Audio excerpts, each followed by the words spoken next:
maybe I should just stay in my own lane for a bit.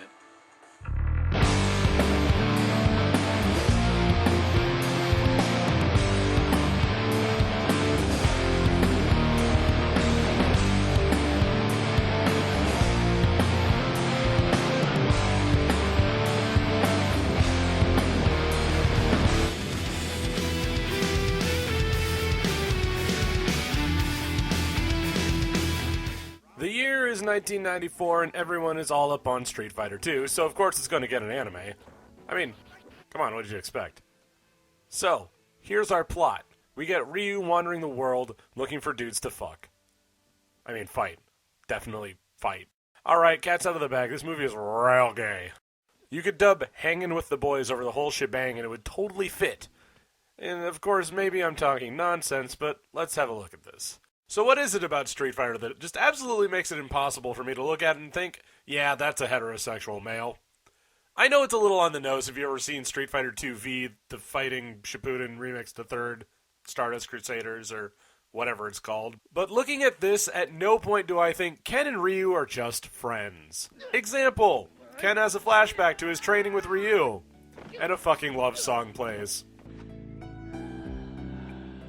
They could have just called this movie Inappropriate J-Pop, and it still would have fit just fine. Alright, so raise your hand in the audience if you know what the story of Street Fighter is. No one? Good.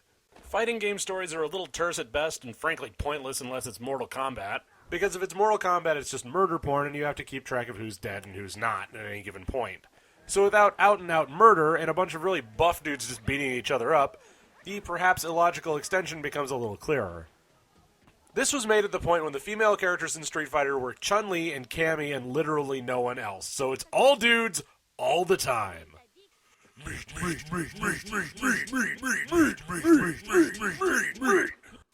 No, yeah, we're looking at something super straight here. I can't imagine this being anything other than completely heterosexual. So here's the basic story.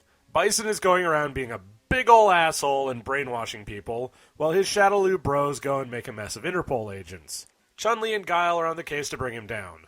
Ryu is going and fighting people that he bumps into, and this brings him into conflict with Bison arbitrarily because Sagat has beef with him.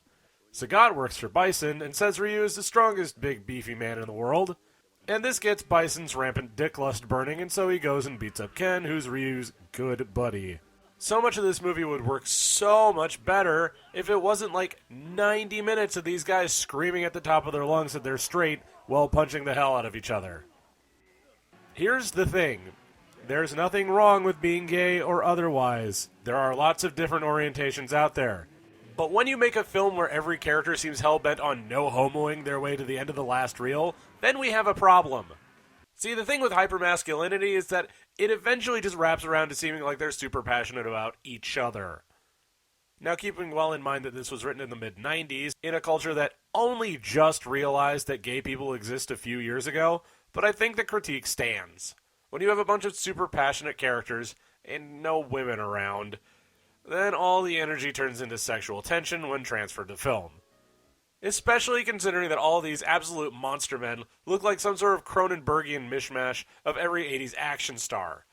Which makes Chun-Li and Cammy look even weirder because they're normal-sized. But, I'm sure you can find something on DeviantArt to fix that. Still, Guile looks at Chun-Li the same way someone would look at a dying woodchuck on the side of the road. He's thinking, that's the weirdest shaped man I've ever seen. The fuck are those things on his chest? Why isn't he wearing pants? It gets way better when Vega gets the mission to go kill Chun-Li, and it's pretty obvious that Bison is like, "Oh, ho, ho, you pervert! You like women! What sort of weirdo are you?" I am absolutely not the only person whose gaydar is going off right now, damn it! So, what we have here is a very vague excuse to get all these characters into fights with each other, and I have to say the combat, what little there is pretty good. Ryu fights with Fei Long, Sagat, Bison, and a bit with Ken in flashbacks. Chun-Li gets to beat up Vega. Dalsim and E Honda slap each other around. Does this excite you? Does this get you off? Are you into this sort of thing? Do you really care about the story of Street Fighter? Because let me tell you, no one working on this did. Blanca and Zangief shows up. Balrog looks like he just dunked in his shorts all the time. And the big battle against Bison only really has impact because we know he's supposed to be the bad guy. I mean, really, what am I looking at here? The problem with Ryu being the main character is that he's literally got no character at this point. This was before the whole Satsui no Hado really took off, so most of the things that Ryu has a strong investment in are off in the future.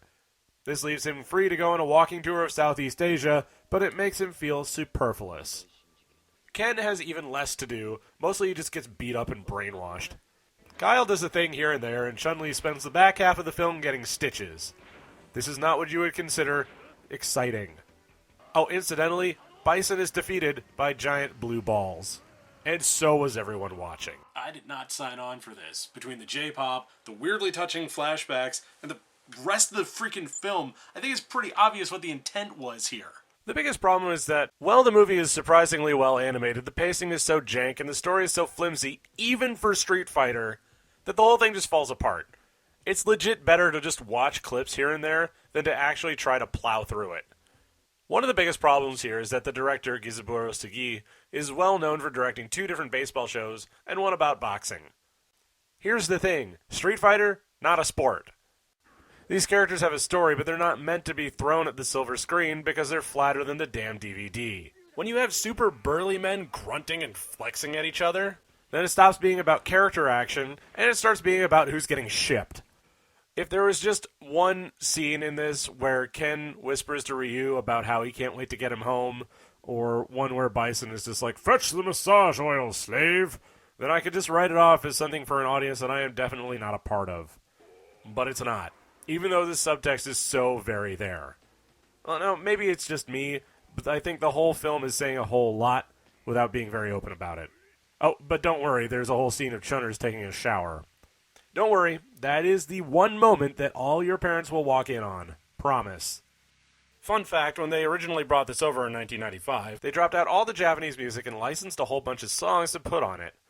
It's like they were future-proofing it against YouTube reviews. The 2006 re-release put both versions on one disc using a dual-layer format, which is somewhere along the lines of spindle cases as far as shit that people hate. It's fine, the Japanese version is far better visually, and you really don't need to watch a dub from 1995 now, do ya? Furthermore, while it may seem more appropriate for rock music to be playing over the big fights, you can't get much more unintentional hilarity than soft-voiced J-pop. Besides, it's more tonally appropriate for this romance story anyway. So once you get to the end of this fascinating treatise of the director's subconscious man-lust, what are you left with? If I'm perfectly honest, a profound sense of loss.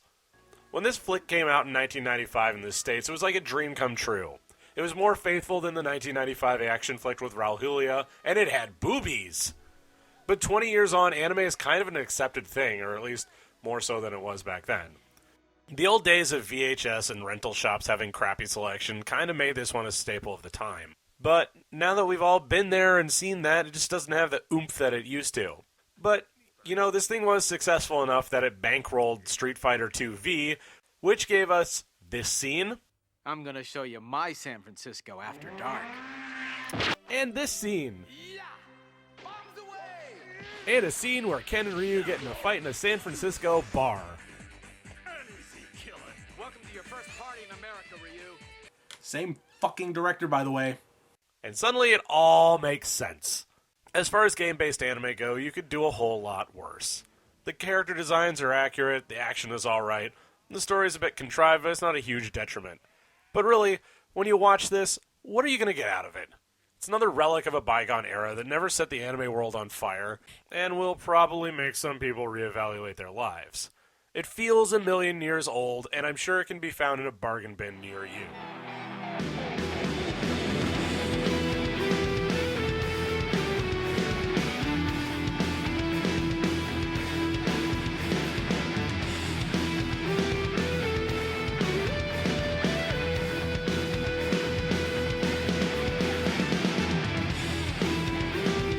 Oh, give me that eel!